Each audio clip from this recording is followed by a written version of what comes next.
Deuteronômio, capítulo 20.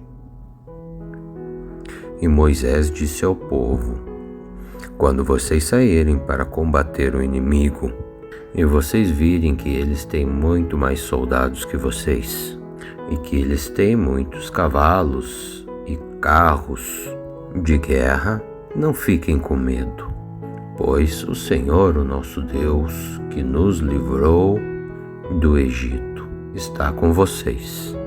Então, antes de começarem o combate, o sacerdote ficará na frente de vocês e dirá: Israelitas, escutem o que eu estou lhes dizendo. Vocês estão aqui para lutar contra os inimigos. Não se assustem, não se apavorem e não fiquem com medo, pois o Senhor, o nosso Deus, está do lado de vocês, para lutar com vocês e os salvar do inimigo.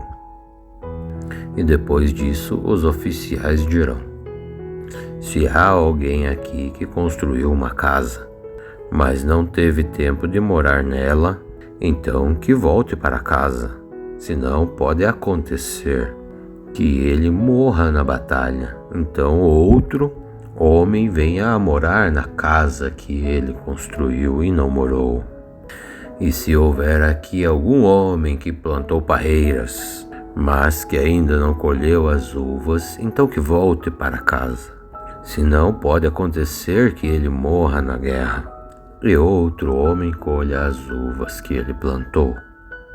E também se houver aqui um homem que já contratou o casamento, mas ainda não casou, ele que volte para casa, senão pode acontecer que ele morra na luta, e outro homem case-se com a mulher dele. E os oficiais dirão também: se houver aqui algum homem tímido e medroso, então que este volte para casa, senão pode acontecer que os outros soldados fiquem com medo também. E então, quando os soldados oficiais acabarem de falar, serão escolhidos os chefes das tropas para comandar os soldados. E antes de atacarem alguma cidade, façam uma proposta de paz. E se os moradores dessa cidade aceitarem a proposta de paz, eles serão os seus escravos e vão fazer os trabalhos forçados, pesados. Porém, se eles não se entregarem e começarem a lutar, então cerquem toda a cidade. E então Deus entregará a cidade nas mãos de todos vocês, e matem todos à espada.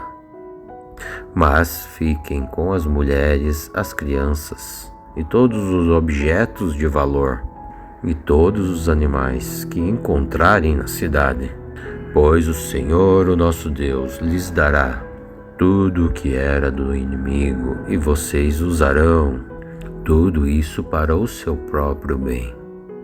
Façam isso com todas as cidades que ficam fora das terras em que vocês irão morar. Mas quando conquistarem as cidades que ficam nas terras que o Senhor Deus está lhes dando, matem todos. Assim, conforme Deus, o Senhor, mandou, matem todos esses povos: os héteus, os amorreus, os cananeus, os perizeus, os hedeus e os jebúseus. Matem todos eles, para que eles não incentivem vocês a imitar as cerimônias nojentas que eles praticam quando adoram os seus deuses. E isto seria um pecado muito grave ao Senhor, o nosso Deus. E pode acontecer que vocês fiquem cercando uma cidade por muito tempo e que vocês demorem a conquistá-la. Então, nesse caso, não derrubem as árvores frutíferas que houver neste lugar. Vocês podem comer do fruto, mas não derrubem as árvores. pois elas não são os seus inimigos para que vocês as destruam, mas podem derrubar as outras árvores, as que não sejam frutíferas, e use os troncos para o cerco da cidade até que ela seja conquistada.